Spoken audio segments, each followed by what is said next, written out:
You probably heard about the Iga Swiatek and Barbora Krejcikova tennis final at the Ostrava Open that left the tennis world in disbelief. While a defeat filled with tears might have been too emotional for a lot of fans to watch, Iga Swiatek won our hearts yet again. The world #1 announced that she was going to donate her Ostrava prize money for mental health awareness. Want to know more? Keep watching to start this emotional roller coaster. First off, the Swiatek and Krejcikova match had the audience on the edge of their seats. The world #1 Iga Swiatek was practically fighting back the tears right after losing to home favorite Barbora Krejcikova at the Ostrava Open, and to say the least, it was definitely one of the most thrilling matches we've seen all year on the WTA Tour. Now, the Czech got her Tallinn Open victory just last week, which was actually her first title of the season, and it didn't take long for her to follow it up with an even more impressive 5-7, 7-6, 6-4 win right in front of her home fans against Swiatek. Honestly, something had to give with Krejcikova going in for a 9th straight victory and Swiatek herself practically looking for an 11th straight match win in a run that started at the US Open. In fact, things got off to a brilliant start for the Polish World #1 as she went on to race to a 5-1 lead in the first set. At the same time, Krejcikova fought back right before eventually losing the opener. It was then that she rallied to level the match after watching 4 set points come and go in the tiebreak. With that said, in the decider, neither one of them could make the key move up until the 8th game, and that was with Krejcikova finally earning the break that put her within a game of winning. On the other hand, in an extraordinary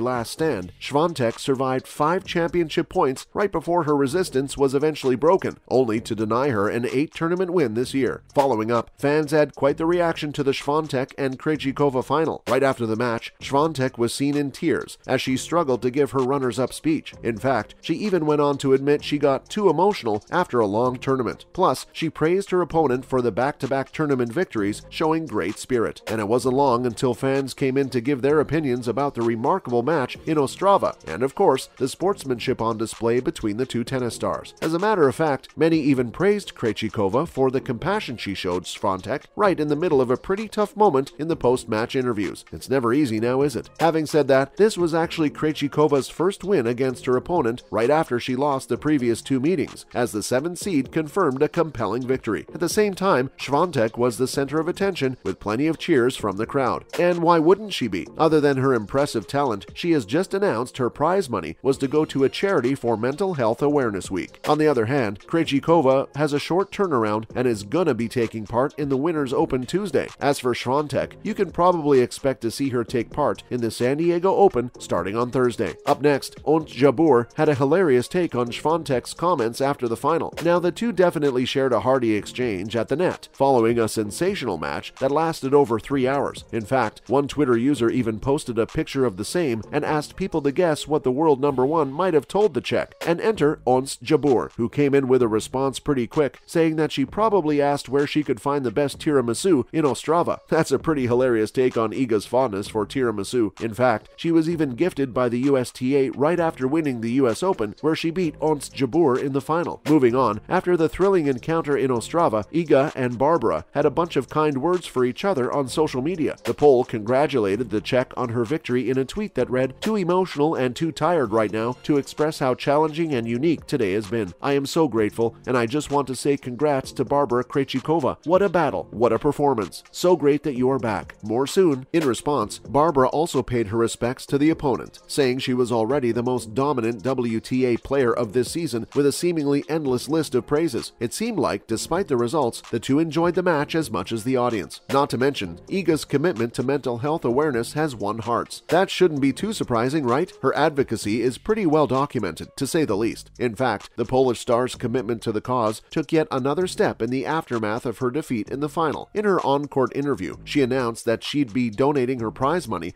to a well-deserved Polish mental health nonprofit. All this time, she was pretty open about her work with sports psychologist Daria Abramovich ever since her breakthrough victory at Roland Garros back in 2020. In fact, she first donated the prize money to a mental health charity last year during the BNP Paribas Open in honor of World Mental Health Day. Now world #1, the 21-year-old made this year's commitment as part of a super emotional on-court runner-up speech in Ostrava that left her in tears. In fact, it's also where she took the time to thank the legions of fans who came from Poland to support her at the event. Having said that, while I still have to announce what charity's gonna receive the contribution, she has quite a few in mind, and she even went on to discuss her reasons for doing so in her post-match press conference. Honestly, it was pretty sweet when she said she wanted to play really well here to have a big enough amount to donate, and so she's pretty happy to have done that. All in all, she wants to spread awareness and let people know that they can get the help they need or even help others do the same if they've got the resources. What's more, she also encourages other people to step up and do the same. Honestly, that's something we all should do as a community anyway. If we're privileged enough to have the position, we need to raise awareness. It should be a priority, and that's exactly how it is for the tennis star. In a post on Twitter, Swiatek even confirmed that he'd be donating her prize money to a Polish charity that helps children with mental health issues. At the same time, she also encourages everyone around her and her fans to donate to one of the charities. Even if it's a small amount, together we can make a difference. Adding to that, she even invited fans to submit questions for her and her sports psychologist, Daria Abramovich, and the two would then go ahead and answer them on Instagram right after the tournament in San Diego. Clearly, she's doing whatever she's got to get her message out there. Using her resources and, most importantly, her influence, she's spreading the word and bringing people together to help everyone out there who needs support and awareness. Finally, Casper Ruud praises Iga Swiatek for her mental health advocacy. World number 3 seemed to love Iga's support for mental health awareness. In fact, he mentioned it in his story, saying, "Wow, Iga Swiatek, thank you for raising awareness for World Mental Health Day today." And let's just say he's not the only one out there who seems to be super impressed by her advocacy. If anything, it was a good cause, and it has sort of become a tradition for her to donate and do whatever she can to help, especially on World Mental Health Day. Plus, 58,000 euros is a pretty huge amount. That's going to be a blessing for the children in Poland struggling with mental health issues. Every donation counts, every gesture counts. In fact, she's always willing to support a good cause no matter what. Just last summer, she organized a charity event for Ukraine in Krakow. At this point, Swiatek has become the face of women's tennis and has been working for quite a while with Abramovich and a few other influential people to really make a difference. In fact, it seems like the sports psychologist deserves credit for helping Iga become such a mentally strong player. Adding to that, she even mentioned a bunch of times how important it is to have someone like Abramovich who can provide assistance every single day. Ending on a great note, here's to supporting mental health and raising awareness. That's a wrap for this video. What's your take on the Iga Swiatek and Barbora Krejcikova tennis final? And while we're at it, how do you feel about Swiatek's relentless mental health advocacy? Let us know in the comments below. Make sure to give this video a thumbs up and subscribe to our channel for more videos like this. See you in the next one.